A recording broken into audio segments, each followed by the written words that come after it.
Chapter 1. A World Bordered by Fields.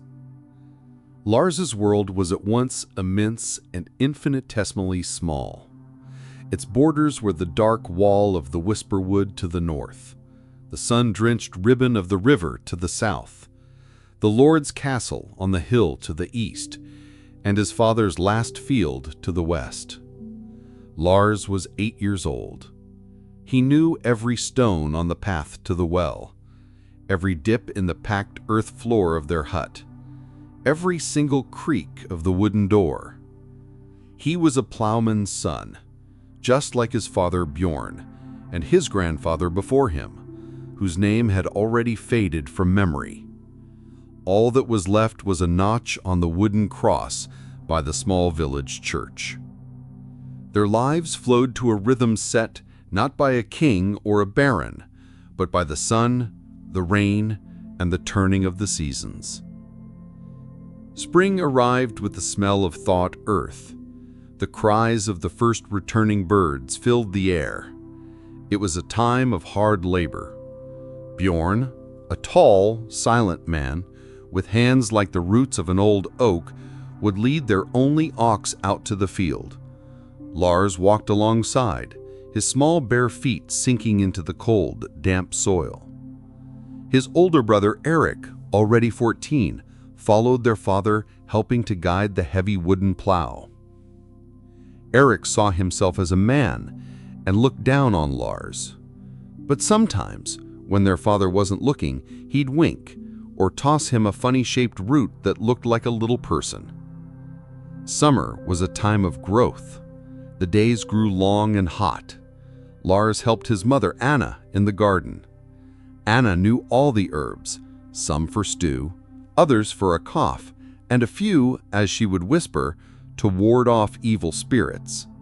Her hands, perpetually covered in dirt or flour, were surprisingly gentle when she brushed the flaxen hair from Lars's face or that of his little sister, Freya. The greatest pleasure was to run down to the river and plunge into the cool water, washing away the sweat and dust of the day. Autumn brought with it anxiety and hope. The harvest. Everything depended on it. The work lasted from dawn till dusk, backs aching, hands cut by the sharp straw. But when the last sheaf was carried to the barn, a celebration began. A bonfire was lit. Bread was baked from the new flour. And even Bjorn's stern face would soften into a smile as he watched his children, stuffed and content, fall asleep right on the hay. Winter was a time of silence and darkness. The family gathered in the single room of their hut, around the hearth. The fire was their sun, their life. On those long evenings, his father would sometimes tell old stories of heroes who fought dragons, of the old gods who walked the earth before the Lord came.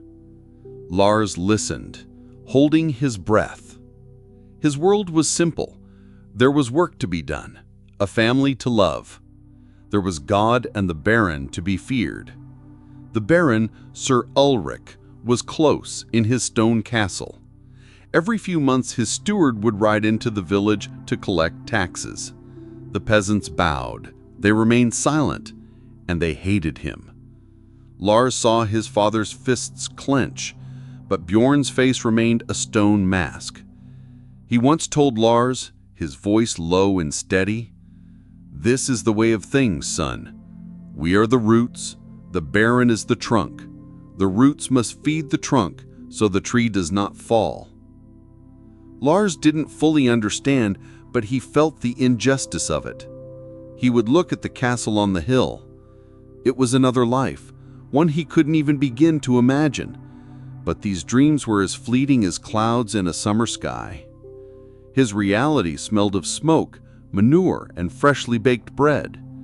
He was a plowman's son, and he didn't yet know that even the smallest stone tossed into a pond can create ripples that travel a very long way. Chapter 2. The Year of Thin Ice. It all began with a spring that refused to arrive. Winter clung to the land with a dead man's grip. Summer came suddenly, with no rain. The sun beat down mercilessly. Autumn confirmed their worst fears. The harvest was half of what it should have been. When the Baron's steward arrived, he wouldn't listen. His voice was a low snarl. "The Baron needs his provisions. His soldiers can't eat your excuses." He took the same share as always, leaving them with mere crumbs. That night, for the first time, Lars saw tears in his father's eyes. Bjorn sat by the cooling hearth, his head in his hands. The hut was so quiet you could hear the wind howling in the cracks of the walls. Winter came early and was ferocious. Food was strictly rationed. Lars felt a constant gnawing hunger. Little Freya, who was only 4, often cried at night. Then, the worst part, sickness entered their home. Freya started to cough. It was a dry, barking cough that tore through the silence of the night. Her cheeks burned with an unnatural flush. Her breathing became ragged and shallow. Bjorn sat by her daughter's bedside for hours, his huge body seeming helpless. Lars sat in the corner, feeling an icy fear grip his heart. He begged God for help, for a miracle, but God seemed deaf to the prayers of a hungry boy. One night, Lars awoke to his parents' quiet conversation. "The herbs are all gone, Bjorn," Anna whispered, her voice thick with tears. "The fever won't break. I don't know what to do." "There's nothing we can do," his father replied, his voice hollow. "Only pray." "There is one thing," Anna began hesitantly. "My grandmother used to talk about it. In the very heart of the Whisper Wood, where nothing else grows, on old moss-covered boulders, there grows the sunstone herb. They say a tea made from it can cure any illness." "That's a fairy tale, Anna," Bjorn cut her off sharply. "An old wife's tale. No one goes into the heart of the woods. It's a cursed place. The old things live there, and those who go in don't come back." "But it's our only hope." "There's no hope." His father's voice dropped to a whisper. "We're going to lose her, Anna. We're going to lose our little girl." Lars froze under his thin blanket. Fairy tales, the old things, a cursed place. But along with it, the sunstone herb, hope. In that moment, the hunger, the cold, and the fear all merged into one thing: resolve. If the adults were afraid, if they had given up, then maybe he had to be the one to go. His decision was made. Early the next morning, while everyone was still asleep, he quietly got up. As he reached the door, Eric stirred. Lars froze. His brother opened his eyes and looked at him. Their gaze held everything: question, fear, understanding. But Eric just gave a silent nod and then glanced meaningfully at the small pouch of salt hanging by the hearth.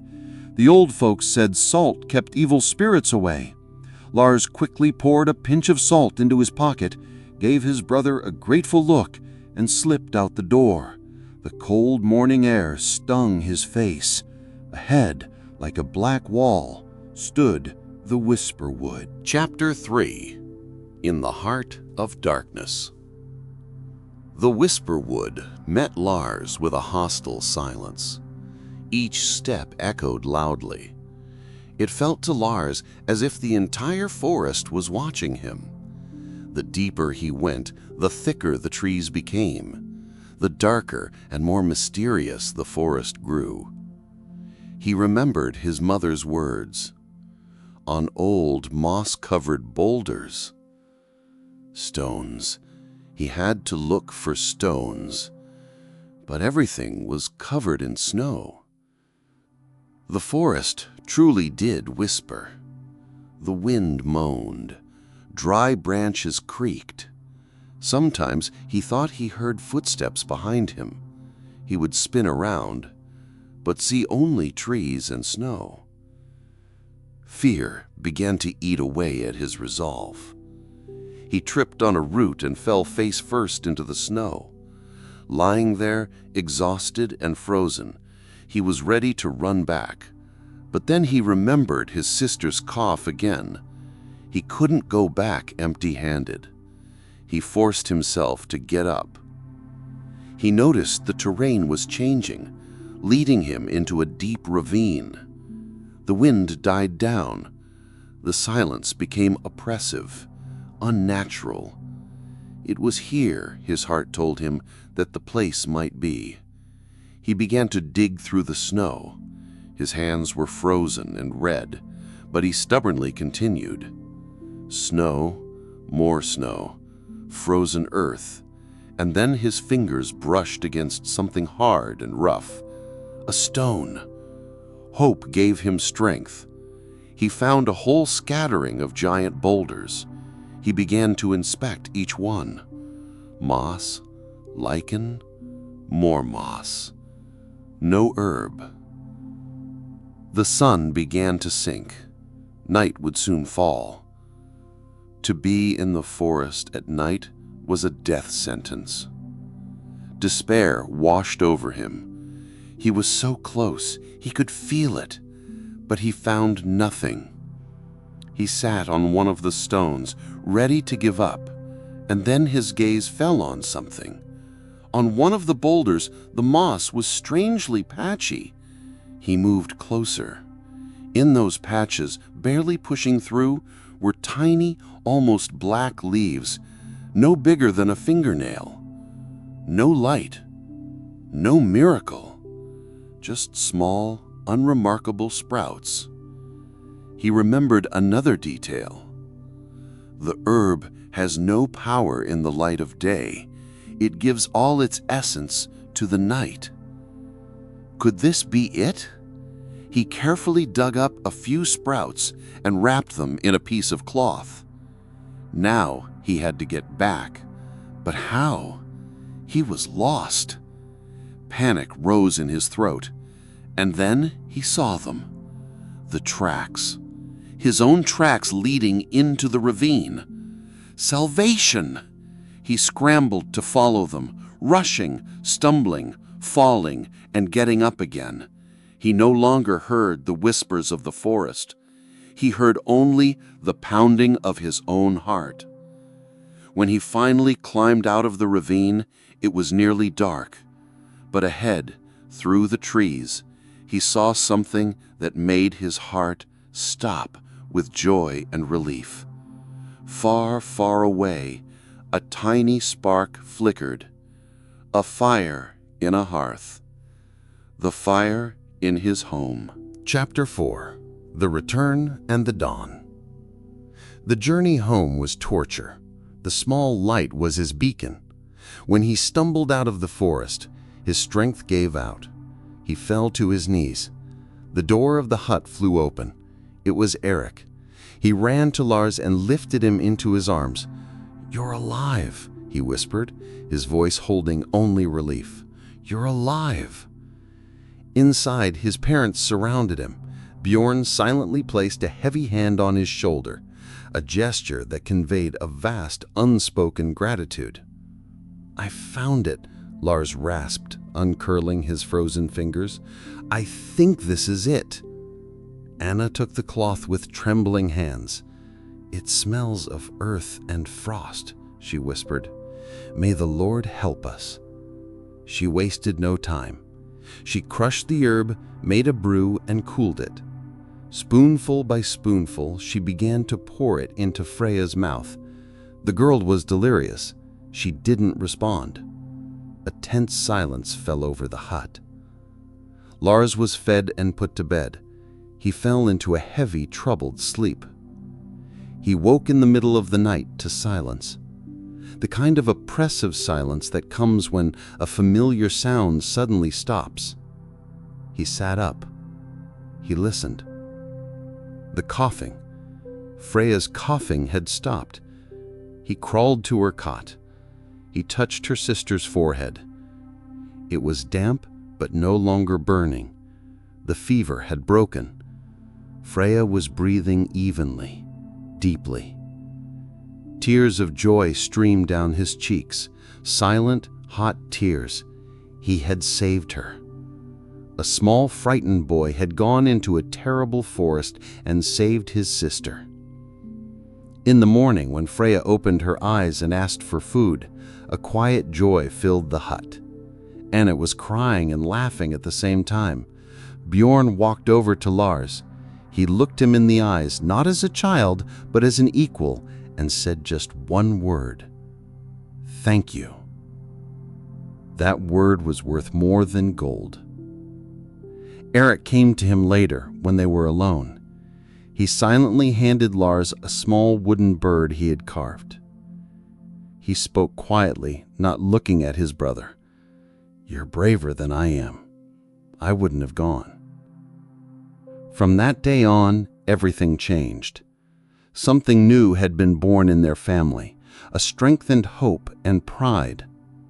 Lars was no longer just the younger brother. He was the one who had not been afraid to walk into the heart of darkness to save someone he loved. The work was the same, the world around him was the same, but Lars himself was different. He understood that the borders of one's world are not in forests and rivers, but within oneself, and that sometimes, to save your own small world, you have to find the courage to step beyond those borders. He was still a plowman's son, but now he knew that even in the simplest of fates, there is room for heroism. And watching Freya run across the green grass, he knew that heroic act was the most important one in the world.